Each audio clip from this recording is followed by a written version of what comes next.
Saya Ferry. Dulu saya di Kasunda ini sebetulnya bukan bagian dari Kasundanya secara utuh gitu. Cuman saya berada pada proses awal terbentuknya Kasunda. Seperti itu. Untuk sekarang, kesibukan musik masih, tapi musiknya yang saya garap musik modern. Awal mulanya itu terbentuknya Kasunda. Dulu itu Kang Asep sebagai perintis dan pemilik Sanggar Kasunda saat ini sempat bareng pada sebuah lembaga bersama saya. Itu namanya Cemara. Itu tuh sanggar tari. Di dalamnya ada sanggar tari dan juga bimbel pelajaran, dan di dalamnya juga ada les-les alat musik seperti gitar, piano, dan vokal. Nah, setelah itu saya diperkenalkan dengan yang namanya Karinding Motekar pada saat itu. Setelah itu berdiri, berjalan, ada ketertarikan melihat yang namanya karinding itu seperti apa dan mau dibagaimanakan. Mulai saya berpikir ke arah sana gitu, sampai di depan itu Kang Asep berpikir untuk mendirikan sebuah lembaga lagi khusus tradisional, karena waktu itu Cemara itu bentukannya bukan khusus gitu ya, bukan kekhususan wadahnya gitu. Nah, jadi beliau berpikir untuk membuat sebuah mungkin bukan lembaga ya, dulu itu satu wadah khusus untuk tradisi. Ya, mungkin berawalnya dari si Motekar ini juga. Saya melihat karinding ini pertama ini apa? Nah, terus saya cari tahu karinding itu dulu di wilayah Ranca Ekek itu belum seramai sekarang gitu kan. Nah, jadi saya melihat ini unik nih gitu kan, alat musik tradisi dimainkan oleh anak-anak muda gitu kan. Nah, setelah saya cari sejarah dari karinding ini, ternyata dulunya ada yang menyebutnya pengusir hama lah atau apa gitu. Nah, dalam sejarahnya itu saya pelajari sedikit demi sedikit, tapi memang nggak terlalu banyak gitu. Kemudian mulailah berjalan dengan Karinding Motekar ini. Anggap aja mungkin dengan kepedulian gitu ya. Dulu itu pingin namanya Karinding Motekar ini dikenal oleh masyarakat, minimal dari daerah kita dulu di Ranca Ekek. Nah, kemudian alhamdulillah mulai diterima, karena pada saat itu saya melihat karinding ini adalah salah satu budaya atau misalkan alat tradisional yang memang sulit akan disosialisasikan. Nah, makanya saya waktu itu pada Karinding Motekar ini menerapkan atau menggabungkan konsep modern dan tradisional. Seperti contoh, saya memasukkan komponen atau instrumen gitar dan bass pada grup mereka gitu kan. Dimainkan oleh personil yang ada pada waktu itu. Nah, di dalamnya ada alat karinding dan goong tiup serta celempung waktu itu. Nah, akhirnya dengan membawakan beberapa lagu yang memang hits pada waktu itu, seperti lagu-lagu Noah. Waktu itu masih Peter Pan kalau nggak salah. Belum ke Noah ya. Nah, dari sana mungkin akan mudah untuk mengenali identitas karinding itu ketika sosialisasinya digabungkan dengan hits modern pada waktu itu. Dan memang alhamdulillah mulai dikenal pada waktu itu. Seperti itu. Saya cukup mungkin dibilang termotivasi untuk support mereka, karena tidak mungkin sesuatu yang semua yang kecil itu saya yakin pasti menjadi besar, tapi itu semua ada prosesnya. Nah, waktu itu saya melihat keinginan besar dari mereka untuk menjadi atau mempunyai nama yang besar, sehingga istilahnya itu kan suatu cita-cita kan. Nah, makanya dari melihat motivasi mereka itu ada ketertarikan untuk support mereka. Mungkin apa yang saya bisa waktu itu saya tanamkan pada mereka, atau saya gabungkan apa yang saya bisa, lalu yang mereka bisa terima, karena pada waktu itu memang terpaut usia. Seperti istilahnya saya sudah jauh meninggalkan dunia. Ya, lulus dari sekolah sementara mereka masih duduk di bangku sekolah. Nah, itu harus adaptasi juga gitu kan. Nah, ketika melihat itu, saya mulai muncul keinginan untuk mengemas dari karinding itu sendiri, dari grup Motekar itu sendiri. Yang pertama dari penampilan. Nah, penampilan ini karinding Motekar itu bukan karinding yang memakai orang-orangnya atau personilnya itu memakai baju adat pada setiap tampil, tapi mereka adalah orang anak muda yang memang memakai pakaian yang cukup cukup untuk entertain orang gitu. Jadi secara visual mereka ya pertama cantik gitu kan, itu pasti. Karena di entertain itu apa yang menjadi visual itu salah satu bagiannya gitu kan. Nah, keduanya mereka juga punya kemampuan beradaptasi atau mengadaptasi musik dari genre modern ke genre tradisional. Itu mereka punya kemampuan untuk berpikir ini dibagaimanakan supaya konsepan ini bisa berjalan dan bisa diterima. Nah, dari situlah saya mulai support mereka.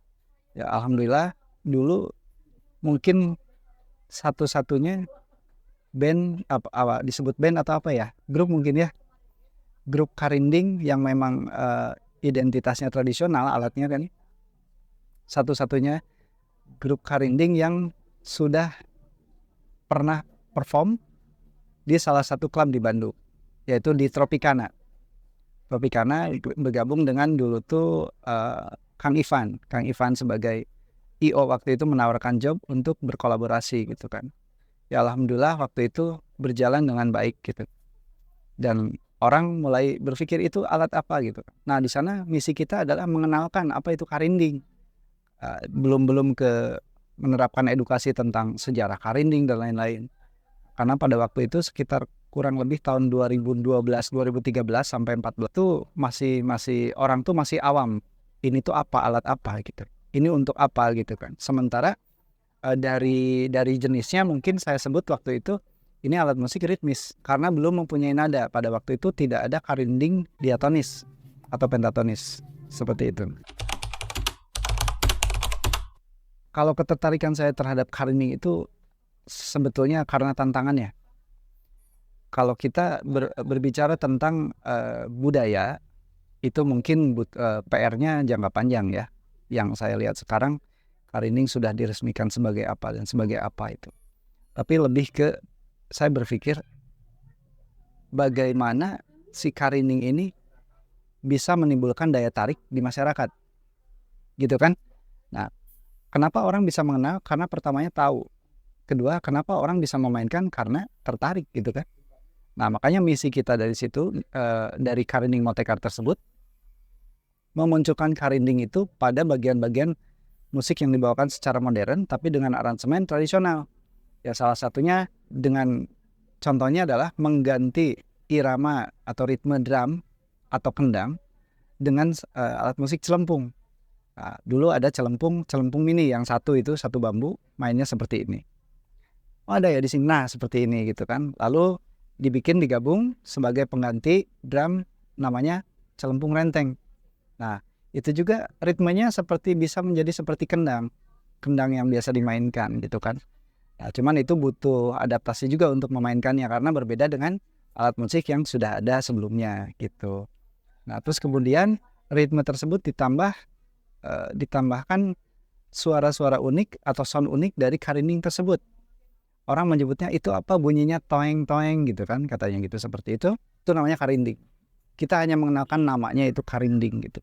Kita tidak berusaha mengedukasi dulu. Nah, tapi mereka banyak yang tertarik akhirnya karena waktu itu ya sampai sekarang juga aktivitas memang saya di sekolah dan waktu itu murid-murid banyak yang tertarik ingin tahu dan ingin bisa memainkannya. Nah, akhirnya dari situ mulailah dikenalkan yang namanya karinding itu ke jenjang sekolah dasar seperti itu. Dan alhamdulillah banyak yang tertarik dan bahkan secara sosialisasi itu sudah mulai berhasil karena anak-anak pada waktu itu tertarik ingin punya yang namanya karinding. Memainkannya cukup sulit menurut saya, cukup sulit karena butuh resonansi di mulut kita ya mungkin ya. Nah, itu anak-anak itu kan belajar itu nggak langsung bisa. Nah, akhirnya turunlah grup Motekar ini ke sekolah waktu itu untuk mengenalkan alat-alat musik karinding. Kalau nggak salah satu personilnya itu Gina ya. Gina mengedukasi anak-anak dan cukup berhasil. Mereka tertarik dan di beberapa lagu juga anak-anak waktu itu kesenangannya dengerin lagu terus mengikuti ritme gitu kan. Mungkin secara edukasi waktu itu belum ketahuan karinding ini fungsinya untuk apa. Kalau misalkan musik itu kan larinya seni gitu kan, seni itu di otak kanan misalkan gitu kan. Nah, tapi secara sosialisasi sudah berhasil. Seiring perkembangan saya melihat makin ke sini ada inovasi-inovasi terbaru ya. Ada karinding yang bernada gitu kan. Ya itu akan sangat mudah diterima di masyarakat. Karena masyarakat itu ya kita Indonesia gitu kan. Tidak seperti luar negeri. Melihat satu jenis itu pasti kalau ada nada itu mungkin lebih cepat diterima daripada hanya ritme saja gitu. Seperti itu. Itu mulainya ketertarikan sampai sekarang saya berpikir bahwa ya ini bisa jadi besar gitu. Tapi hanya butuh proses waktu saja. Yang paling ngena gitu ya, berkesan ya. Pertama di Tea House. Dago Tea House. Nah, di Tea House. Yang kedua di Jatos. Dan yang ketiga di mana ya waktu itu? Oh, di Tropicana juga. Salah satu momen-momen yang penting. Memang hampir semua sih menurut saya itu berkesan. Karena pada waktu itu kita satu-satunya grup karinding tradisional yang bisa on di beberapa daerah dan di beberapa event. Gitu. Kalau melihat setelan-setelan, maaf ya, dulu grup-grup karinding itu identiknya pangsi, hitam, ikat gitu kan. Kita tidak seperti itu. Kita berpikir ya ini entertain gitu, bagian dari entertain gitu. Jadi kita tidak mengikuti mode pada waktu itu. Seperti itu. Warna baru. Kita pun manggung dulu Motekar itu sudah menggunakan -1. -1. Jadi mereka yang di ininya bukan lip sync kan. Ini tetap semuanya live. Tapi dengan iringannya -1. Lagu-lagu yang kita bawakan juga kita bikin konsep aransemen yang tersendiri gitu. Bukan ngambil dari YouTube atau apa. Seperti itu.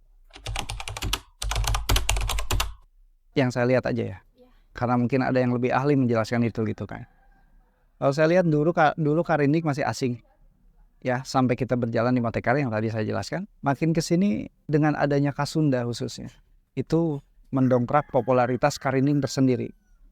Itu sangat-sangat berpengaruh. Yang namanya Sanggar Kasunda ini, pimpinan Kang Asep ini sangat membawa pengaruh yang sangat besar terhadap khususnya pengenalan terhadap karinding tersendiri.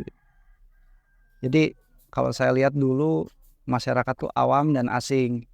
Makin kesini mereka tahu.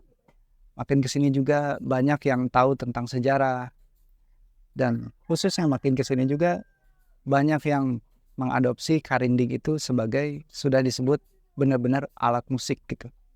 Gitu kan. Karena dulu tuh masih nyebut orang tua yang tahu pada waktu itu, "Neng, itu mah apa? Itu mah buat ngusir hama petani waktu itu," gitu kan. Oh, bisa dimainin musik ya gitu kan. Nah, sampai saya lihat perkembangannya, ya alhamdulillah sekarang progresnya sangat bagus. Sangat bagus. Banyak grup-grup baru yang muncul dan mereka pun mengadopsi alat-alat musik pendampingnya untuk karinding tersebut adalah alat-alat musik modern. Nah, cuman yang saya lihat dari perkembangan karinding ini yang paling saya tunggu ini adalah karinding bisa dimainkan secara massal dengan nada-nada yang bisa diterima di masyarakat. Seperti mungkin nada pentatoniknya atau diatoniknya, seperti itu. Belum. Karena saya lihat barometer di Ranca Ekek khususnya Bandung Timur ini yang menggerakkan yang namanya karinding dan mensosialisasikan karinding ini adalah si Kasunda ini kan. Nah, saya tidak pernah melihat yang namanya kemunduran. Bahkan dari tahun ke tahun itu anak sekolah yang datang ke sini untuk tahu dan belajar itu semakin banyak. Jadi kalau untuk progres yang dinamakan mundur mungkin sepertinya tidak gitu. Makin berkembang terus. Bahkan mungkin banyak yang lebih tertarik untuk membuat grup-grup karinding baru gitu. Tinggal ditunggu aja tanggal mainnya nanti setelah karinding disahkan menjadi sudah sah ya. Sudah sah menjadi ini ya, lalu sosialisasinya lebih merata lagi gitu. Karena sekarang kan banyak bergeraknya di komunitas. Uniknya. Nah, uniknya itu pada bambu tipis toeng-toeng gitu kan. Itu unik. Pada saat mereka melihat kok kayak gampang, padahal susah. Nah, benar kan? Nah, itu mereka mencoba tong tong tong anteng. Tahu anteng nggak sih? Ah, itu anteng, mereka belajar itu. Betah. Jadi keunikannya itu tersendiri. Bambu tipis bisa menghasilkan suara yang unik. Itu menurut saya. Apalagi ya kalau diatoniknya udah muncul ya, itu makin tertarik orang. Karena saya tuh bukan bergerak begini, saya tidak bergerak dengan Karining Motekar itu saya sebagai player tidak. Tapi saya sebagai di projectnya aja di luar grup itu yang mensupport mereka. Ya mungkin kalau bagusnya disebut seperti itu. Tapi ya seperti itulah berjalannya gitu kan. Kita tidak membuat manajemen yang beneran waktu itu karena misi kita masih dari bawah menuju ke tengah gitu kan. Seperti itu. Sama Motekar, suka dukanya banyak. Banyak yang masih saya ingat ketika itu mereka masih usia sekolah dan dual kumpul latihan itu ditetapkan bareng-bareng. Karena masih usia sekolah yang saya bikin bukan suka duka apa ya, mungkin suka ya, bukan buat saya sukanya. Kalau dukanya mungkin nggak terlalu ini ya. Jadi sukanya tuh karena melihat usia mereka waktu itu masih belia. Jadi ngelihat ada yang punya masalah sama temennya, ada apa, curhat dulu sebelum latihan. Nah itu jadi apa ya, bumbunya mungkin pada saat waktu itu. Kalau dukanya itu apa ya, dukanya itu ketika kita mau main ada personil yang gak bisa. Jadi waktu itu udah ngerasa memang Sakti Motekar itu udah satu kesatuan utuh gitu. Jadi kalau nggak ada satu, meskipun dia hanya karinding, tapi kan itu yang jadi utamanya di depan. Karinding itu ditempatkan beberapa orang di depan. Gitar hanya satu orang waktu itu, dan ada Teh Sasa itu waktu itu mulai beralih ke kendang dia untuk itu. Ya nggak terlalu ini sih untuk dukanya, cuman itu aja. Kalau sukanya banyak. Setelah manggung gitu kan, mereka diminati rame gitu kan, pecah lah kalau sekarang disebutnya, pecah waktu manggung. Terus pas turun tuh melihat mereka kegirangan gitu, itu yang buat saya bikin senang gitu. Sampai sekarang kebayang-bayang muka mereka tuh turun panggung, anak-anak ikut nyanyi gitu kan. Terus pas ketika Motekar mengeluarkan satu lagu waktu itu, saya bikin sendiri, judulnya Abdi Negara. Ketika lewat sekolah zaman-zaman perpisahan nih, pensi gitu kan, lewat ke sini ada yang bawain lagu ini, ada yang lewat sini. Nah, berarti istilahnya itu barometer kita bahwa Motekar itu dan Karinding itu dulu sudah diterima gitu. Seperti itu. Lagu Abdi Negara ini sebetulnya awalnya saya gagas dari pemikiran tentang satu tempat, tapi saya bikin seolah-olah ini universal. Artinya satu tempat di mana orang bisa datang dan menjadi satu titik awal mereka menyukai sesuatu. Nah, makanya tujuan lagu itu dari awal pertama itu adalah ada satu lirik ya. Awal mula kuring cinta tanah Sunda. Jadi itu saya bikin universal seperti itu, tujuannya agar orang yang datang dari manapun itu bisa tahu dan suka tinggal di area sini gitu kan. Minimalnya seperti Karinding kan tujuannya dari Motekar tersebut yang saya bikin gitu kan. Jadi awal mulanya ke sana larinya, tujuan utamanya. Nah, sampai kesini dikenal lagu itu lagu milik Motekar gitu kan, Karinding Motekar. Ya sebetulnya itu bukan nama tempat yang hanya tempat komplek gitu, tapi saya bikin lebih universal. Intinya mewakili tanah Sunda gitu kan, tujuannya ke sana. Tapi mungkin pemahaman ini belum sampai pada mereka yang mendengarkan. Biasanya yang seperti itu butuh penjelasan atau dijelaskan gitu kan, seperti itu. Kalau misalkan dikasih kesempatan lagi untuk dengan Motekar barengan lagi, saya pingin memberesin satu lagu yang bisa mewakili Indonesia. Dulu saya bikin lagu namanya, judulnya Raksasa Bambu. Saya pingin rampungin proyek itu bareng anak-anak Motekar. Seperti itu. Dulu sempat saya tag bagian musiknya dengan gitar dan gitar sama piano waktu itu. Saya bikin 2 tag-nya, terus yang nyanyi pun sempat anak-anak Motekar.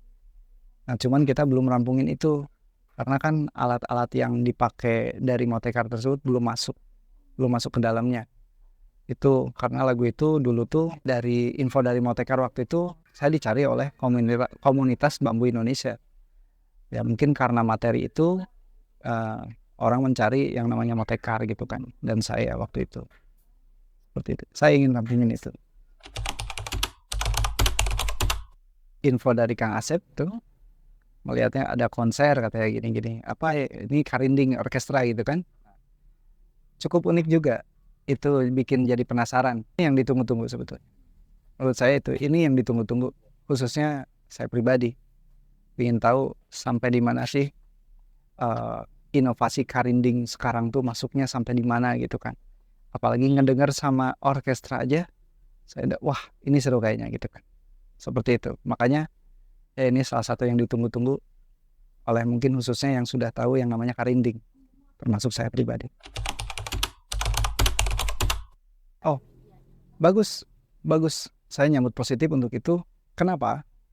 Karena kalau kita tidak mulai dari sekarang, ada bahan kasusnya seperti angklung. Diambil atau dianggap oleh negara tetangga bahwa itu diklaim punya mereka. Padahal kan dari sejarah sudah ketahuan bahwa angklung itu punya Indonesia gitu kan. Khususnya dari Bandung kan, Mang Ujo itu. Nah, Karinding pun sama seperti itu. Jangan sampai kita lengah dan dianggap itu juga punya dari mereka atau punya mereka gitu. Kenapa? Karena kalau dari anak-anak khususnya dari dasar ini, tingkat dasar sudah dikenalkan, ya itu baik menurut saya. Biar kita tidak kehilangan jejak untuk ke depan nanti. Kalau kita hanya mengenalkan di tingkat atas, ya jejaknya kita mulai terlalu jauh. Kalau dari bawah, ya itu sudah bagus. Itu sih. Harapan saya sama Kasunda, saya ingin melihat Kasunda lebih besar terus. Tidak ada batasannya. Pokoknya terus lebih besar. Jangan sampai kalah sama genre-genre modern sekarang.